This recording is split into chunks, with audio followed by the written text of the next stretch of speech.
Hello, જય શ્રી કૃષ્ણ, જય દ્વારકાધીશ બધાને. કેમ છો? મજામાં ને? તો મારી ચેનલમાં તમારું સ્વાગત છે ફરીથી. અને આજે જો નવી રેસીપી તમારા માટે લઈને આવી છું. બહાર જેવી આપણે તલની ચીકી બનાવવાના છીએ ઘરે આજે. તો ઘરે કેવી રીતે બને ને એ તમને બતાવી, આપણે ગોળનો પાયો કેવો લેવો અને કેવી રીતે બને છે એ તમને બતાવી દઈ. બહાર જેવી ક્રિસ્પી અને પોચી અંદરથી. તો હાલો આપણે તલની ચીકી બનાવવાની તૈયારી કરી.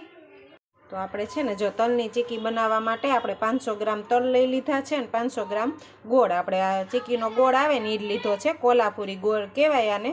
આપણે ગમે એ ત્યાં ગોળ વેચતા હોય ને ત્યાં તમે કહો ને ચીકીનો ગોળ આપો એટલે આ મળી જાય.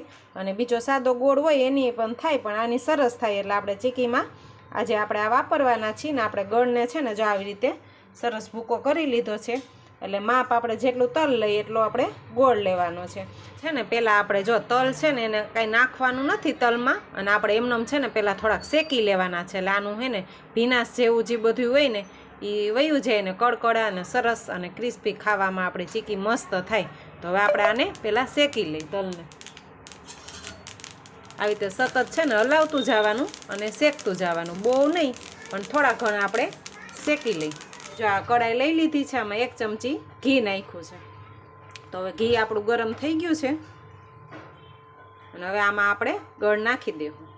હવે આપણે ગોળની પાઈ લઈ લઈ. તો આવી રીતે છરીએથી છે ને નાના કટકા કરી નાખીને અને વાતરી નાખ્યો કહેવાય. એટલે છે ને આપણે ગોળ સરસ તરત ઓગળી જાય. અને ઘી નાખવાથી આપણી ચીકીમાં છે ને શાઇનિંગ આવે.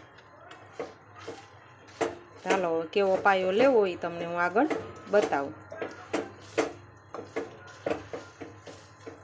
જો છે ને આપણે ચીકી બનાવવાનું માપ હાવ સહેલું છે ને, કે જેટલા આપણે તલ લીધા હોય એટલો આપણે ગોળ લેવાનો. તમે ઘરમાં ગમે એ વાટકી હોય ને એનું માપ તમે રાખી શકો છો, કે જેટલા તલ હોય ને એટલા આપણે ગોળ લેવાના. અને હવે જો આપણે છે ને ગોળ સરસ પાકવા આવ્યો છે, પાયો સરસ ગોળનો થવા આવ્યો છે. તો હવે એ તમને બતાવી દઉં કેવો રાખવો એ. પાયો ચેક કરવા માટે આ પાણી લીધું છે, એમાં આપણે આ થોડો ગોળ નાખી દઈ અને એને આપણે છે ને આમ જોઈ લેવાનું છે કે આપણો ગોળ છે ને સરસ રીતે આમ તૂટતો હોય ને, જો આવી રીતે તૂટી જાય છે ને સરસ મજાનો જો આમ તૂટી જવો જોઈએ એવો પાયો આપણે રાખવાનો છે. તો આપણો પાયો તૈયાર થઈ ગયો છે. હવે આપણા શેકેલા તલ હતા ને એ બધા આમાં નાખી દેવાના છે અને સરસ બધું મિક્સ કરી દઈ. હવે આપણે ગેસ બંધ કરી દેવાનો છે. હવે આપણે છે ને આ વાટકીમાં તેલ લગાડી લીધું છે, તો એને પહેલાં વાટકીની મદદથી જ આવી આમ પોળું કરી દઈ. આ સ્ટેપ આપણે છે ને ફાસ કરવાનો રહેશે, કારણ કે મિશ્રણ ઠરી જશે ને તો આપણી ચીકી પરફેક્ટ નહીં થાય, આમ બહુ પોળી ન થાય. એટલે આપણે છે ને આ ફાસ થોડુંક આવી રીતે પાથરી દેવાનું.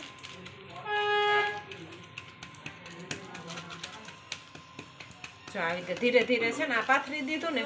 હવે આપણે આ વેલણ લીધું છે એમાં પણ આપણે તેલ લગાડી દીધું છે.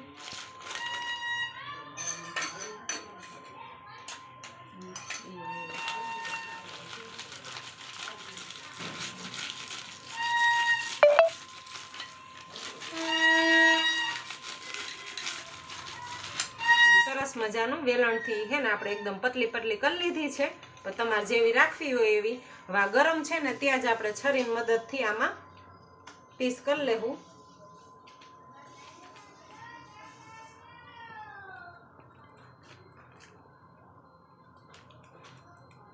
પતલા પતલા પીસ રાખ્યા છે. જો સરસ આપણી ચીકી તૈયાર થઈ ગઈ છે.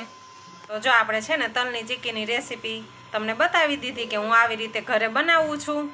તમે પણ બધાય બનાવતા હશો, ન બનાવતા હોય તો એને આપણે મદદરૂપ થાય કે આવી રીતે આપણે ઘરે પણ બહાર જેવી ક્રિસ્પી પોચી સરસ આપણે તલની ચીકી તૈયાર કરી શકીએ છીએ. તો આ રેસીપી તમને કેવી લાગી તે મને જરૂર જણાવજો. મારી ચેનલમાં નવા હોય તો સબસ્ક્રાઈબ કરી લેજો, લાઈક કરજો, શેર કરજો. જય શ્રી કૃષ્ણ, જય દ્વારકાધીશ બધાયને.